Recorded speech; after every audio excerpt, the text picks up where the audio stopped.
Hello friends, welcome to my channel. সকাল সকাল তোমাদের সঙ্গে আড্ডা দেওয়ার জন্য চলে এসেছি। আমি এই ভাত বসাচ্ছি, এখন চালটা ধুয়ে নিয়েছি খুব ভালো করে। তোমরা সকলে কেমন আছো আমাকে একটু কমেন্টে লিখো। আমার ব্লগ তোমাদের কেমন লাগছে সেটাও আমাকে জানিও। আমি আজকে তোমাদের সঙ্গে পটল বাটার রেসিপি শেয়ার করব। পটলগুলোকে খুব ভালো করে আমি জলে ধুয়ে নিচ্ছি প্রথমে, এরপর ছোট ছোট টুকরো করে কেটে মিক্সারে বেটে নেব। পটলটাকে আমি এরকমভাবে ডুমো ডুমো ছোটো ছোটো করে কেটে রেখেছি, কিছুটা খোলা রেখে দিয়েছি, কিছুটা খোলা ছাড়িয়ে ফেলেছি। এবার এটাকে আমি মিক্সারে খুব ভালো করে পেস্ট করব। এবার আমি মিক্সার মেশিনের মধ্যে পটলগুলোকে খুব ভালো করে পেস্ট করে নেব। এই যে আমার পটলের পেস্ট রেডি। এদিকে কড়াইও গরম হয়ে গেছে। কড়াইয়ের মধ্যে আমি সবার প্রথম তেল দিয়ে দেব। অ্যাট ফার্স্ট আমি তেল গরম হয়ে গেছে, কড়াই শুকনো লঙ্কা দিয়ে দিলাম, কালো জিরে অ্যাড করলাম। এরপর আমি কড়াইয়ের মধ্যে রসুন দিয়ে দিচ্ছি।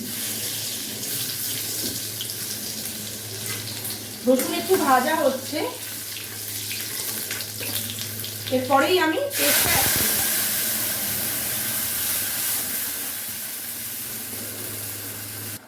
নেক্সট আমি নুন দিয়ে দিলাম আর একটু হলুদ অ্যাড করলাম। একটু ভালো করে নেড়ে দিতে হবে।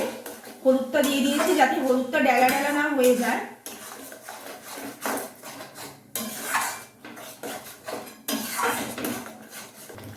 এটা হতে আমার 10 মিনিট সময় লাগবে। এখন একটু গ্যাসটা জোরে করে দিয়েছি। এরপর এটা ছিটকাতে থাকবে, তখন আমি এটাকে সিমে করে দেবো। দিয়ে মোটামুটি আরো 5 মিনিট রেখে এটা শুকনো শুকনো নামিয়ে নেবো। গরম ভাতের সাথে এটা খুব সুন্দর খেতে লাগে। 7 মিনিট পর আমি ফেরত এসেছি, তো আরো 3 মিনিট মতন এটা হবে। এবার এর মধ্যে আমি একটু চিনি অ্যাড করছি, আর এর মধ্যে আমি একটু কুচনো কাঁচা লঙ্কা অ্যাড করছি। একটু ঝাল মিষ্টি হবে খেতে, খুব সুন্দর লাগবে। আর নামানোর আগে আমি একটু এর মধ্যে সর্ষের তেল দিয়ে দেবো। মোটামুটি হয়ে গেছে এটা। এবার একটু নামানোর আগে সর্ষের তেল অ্যাড করলাম আর একটা কাঁচা লঙ্কা ওপর থেকে দিয়ে দিলাম। ব্যাস, আমার রান্না হয়ে গেল। গরম ভাতের সাথে এটা খুব সুন্দর লাগবে খেতে। প্লিজ তোমরা বাড়িতে বানিয়ে খেও, কেমন লাগলো আমাকে বলো। যদি খারাপ লাগে সেটাও কমেন্টে জানিও।